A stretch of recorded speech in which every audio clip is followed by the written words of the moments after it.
À la Fondation Orange, on fait beaucoup d'expérimentations pour faciliter le quotidien des gens porteurs de handicap avec un focus et un prisme fort sur l'autisme. Accompagner dans les déplacements, ça veut dire accompagner dans la pédagogie, ça veut dire accompagner dans les études. On va accompagner et financer des projets portés par des associations dont c'est le quotidien, qui œuvrent depuis des années. On accompagne notamment la mobilité dans les transports en commun par des systèmes de petites balises qui guident les porteurs de handicap, ce qui permet un déplacement assez fluide et en tout cas qui permet de se déplacer facilement donc dans les pays en Europe de l'Est et en France.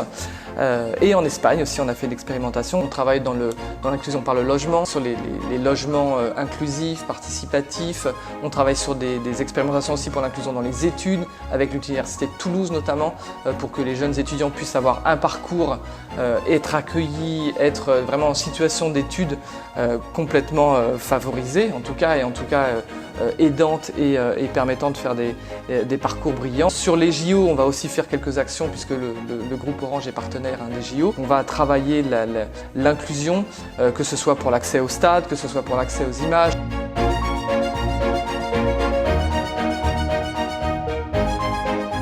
La devise de la France, l'emblème de la France, c'est le coq. Hein, le coq, il chante même quand il a les deux pieds dans la... Bon. On sera prêt, mais on ne sera pas prêt comme on pense aux Jeux Olympiques. Parce que nous, les Français, on veut faire tout parfaitement. Et quand on veut tout faire parfaitement, bah, on ne fait rien. Nous, on a considéré qu'il fallait faire la charité, donner des allocations aux handicapés, les faire vivre dans des endroits au grand air où ils seraient bien chouchoutés, mais on n'a pas imaginé qu'ils pouvaient vivre avec nous en cœur de ville. Sur le plan de l'accessibilité pure, on va être nul, et on le sait déjà. On va être nul parce que, par exemple, nous, on veut annoncer les stations de métro par un ordinateur dans les nouveaux métros, alors qu'à Londres, sur certaines lignes, c'est le chauffeur qui annonce la station. Que nous, on pourrait très bien, demain, ce problème-là, il est résolu. Vous mettez une prime de 100 € au chauffeur et vous lui dites, à partir de maintenant, tu annonces les stations quand tu t'arrêtes, et c'est un irritant qui est résolu, hein, c'est direct.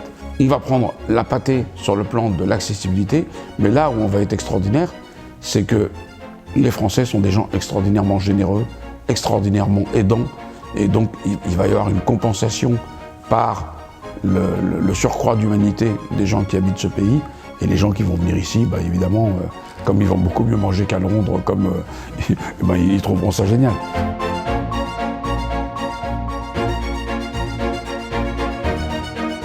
Ça fait plus de 30 ans que la Fondation accompagne l'autisme. On a commencé par des projets de recherche, à l'époque où il n'y avait pas beaucoup de soutien, ni beaucoup de personnes qui s'intéressaient à l'autisme. Donc on a financé des programmes de recherche qui ont permis des avancées notoires. On a financé des projets de diagnostic, d'accueil de jeunes autistes, de soutien en famille aussi, avec beaucoup de projets de soutien et de financement de séjours de répit pour les parents, puisqu'on sait que c'est aussi une charge pour les parents et que tous les moments de répit en famille d'ailleurs ou pour l'enfant sont importants.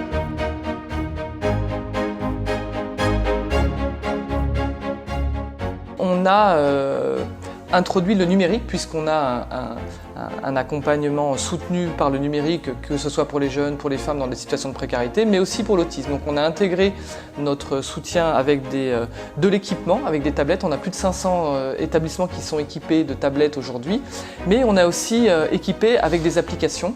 Je pense notamment à Ben le koala, pour préparer des rendez-vous médicaux pour les jeunes enfants autistes. Donc ça permet de les mettre en situation, d'en parler avec les parents. Voilà, donc ça permet vraiment de préparer. Le sujet, c'est toujours de mettre en condition les enfants autisme pour les préparer à de nouvelles situations du quotidien. Et ce projet de tour, c'est vraiment ça. C'est un environnement inclusif dans lequel ils vont vivre des situations du quotidien qu'ils vont appréhender, dans lesquelles ils vont être accompagnés et qui vont être plus faciles à vivre sur le moment. Et on commence à développer ce genre de projet fort de l'expérience qu'on a acquis en France dans les pays du continent africain. Donc on fait beaucoup de projets au Cameroun, en Côte d'Ivoire. On vient de financer aussi un programme universitaire avec l'université de Casa, donc pour former du personnel soignant. Sur le numérique, je voudrais quand même citer le Autisme Info Service, cette plateforme de soutien, d'accompagnement et d'orientation pour les parents et les aidants que l'on a soutenu il y a 2 ans et qui aujourd'hui va être prise en charge dans la maison de l'autisme et par les pouvoirs publics. Le rôle de la Fondation, c'est d'ouvrir des portes, d'accompagner des nouveaux projets pour qu'ensuite ils soient pris par les pouvoirs publics ou par d'autres financeurs, mais en tout cas que ça devienne des projets qui permettent de passer à l'échelle le soutien et l'accompagnement.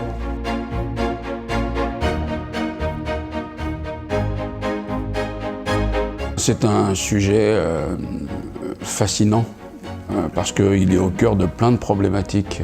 La tentation, quand on voit une personne autiste qui s'automutile, qui se met dans des situations de danger, c'est de se dire est-ce que cette vie vaut d'être vécue? Et oui, cette vie vaut d'être vécue, à condition que la société change d'optique. Aujourd'hui, on a complètement changé la manière d'éduquer ces enfants-là. On est en train de se rendre compte qu'en fait, par des méthodes qui sont plus fondées sur la stimulation, sur les récompenses, sur de nouveaux langages, on a atténué leurs difficultés, on est allé vers eux. L'autisme, ça me permet de vous faire un aveu. Vous avez vu que mon intérêt, c'était quand même de réussir dans les métiers où il n'y avait pas besoin de talent. Et un jour, j'ai fait une rencontre formidable. J'étais conseiller du maire de Paris, et alors il y a un bonhomme qui arrive dans mon bureau, qui est immense, qui sent pas très bon, qui est plié en deux, qui parle avec un débit comme ça, et qui me dit « J'ai 25 ans, j'ai eu mon bac avec les félicitations du jury, je viens de finir Sciences Po, je fais une thèse sur Heidegger et je trouve pas de travail. » Et je me suis dit ouais, « C'est bon, j'ai trouvé un cerveau. » J'ai dit « Bon, reste là toi, je t'embauche. » J'ai travaillé avec un autiste Asperger pendant 8 ans.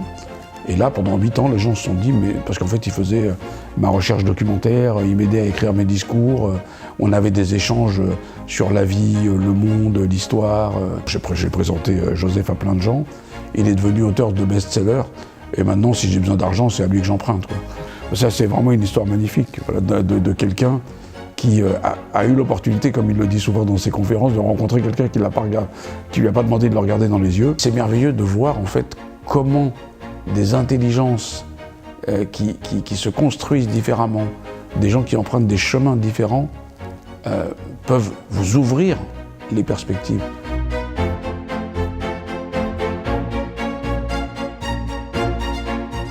Nul n'est censé ignorer la loi, mais pour les autistes ou pour les personnes handicapées, la loi, faut qu'elle vienne vers eux. Et là, le numérique, c'est un levier très important. Le métier d'aveugle a vraiment changé. Là, maintenant, tout le monde va pouvoir faire le job. Nous, quand on était étudiants, il fallait que quelqu'un nous dicte les polycopiés, que quelqu'un nous dicte les chapitres des livres. Donc en fait, moi, j'ai eu une vie sociale ramenée au strict minimum. Aujourd'hui, tout est scanné, tout est numérisé. Alors les étudiants, ils peuvent aller picoler avec les autres. La vie a vraiment changé. Là, vous voyez, par exemple, et mon drame, c'est que ça fait 10 ans que je dis qu'il faut faire un cluster handicap. Parce que là encore, on est en fait des centres de recherche ambulants. On est des centres d'innovation. Au résultat, je suis aussi esclave que vous.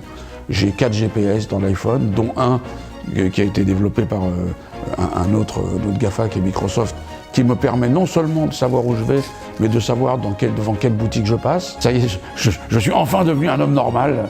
Tout ça, ce serait parfait si tous les sites étaient développés de façon à ce qu'un aveugle puisse les consulter. On est loin du compte. Tant que vous ne direz pas aux créateurs de sites internet que si une personne handicapée apporte la preuve qu'il ne peut pas accéder au site, on ferme le site, on n'y arrivera jamais. Aujourd'hui, l'État doit être conséquent. Soit on veut que le numérique facilite l'inclusion, et dans ce cas-là, il faut être en punitif, parce que ce n'est pas une question de code, on peut tout à fait coder inclusif.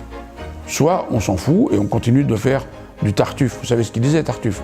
Il disait « Le scandale du monde est ce qui fait l'offense, et ce n'est pas péché que pécher en silence. » Donc on raconte qu'on va rendre tout accessible, et puis on laisse les choses aller comme elles vont, et puis voilà, donc c'est ce côté tartuffien de la France qui est un peu exaspérant.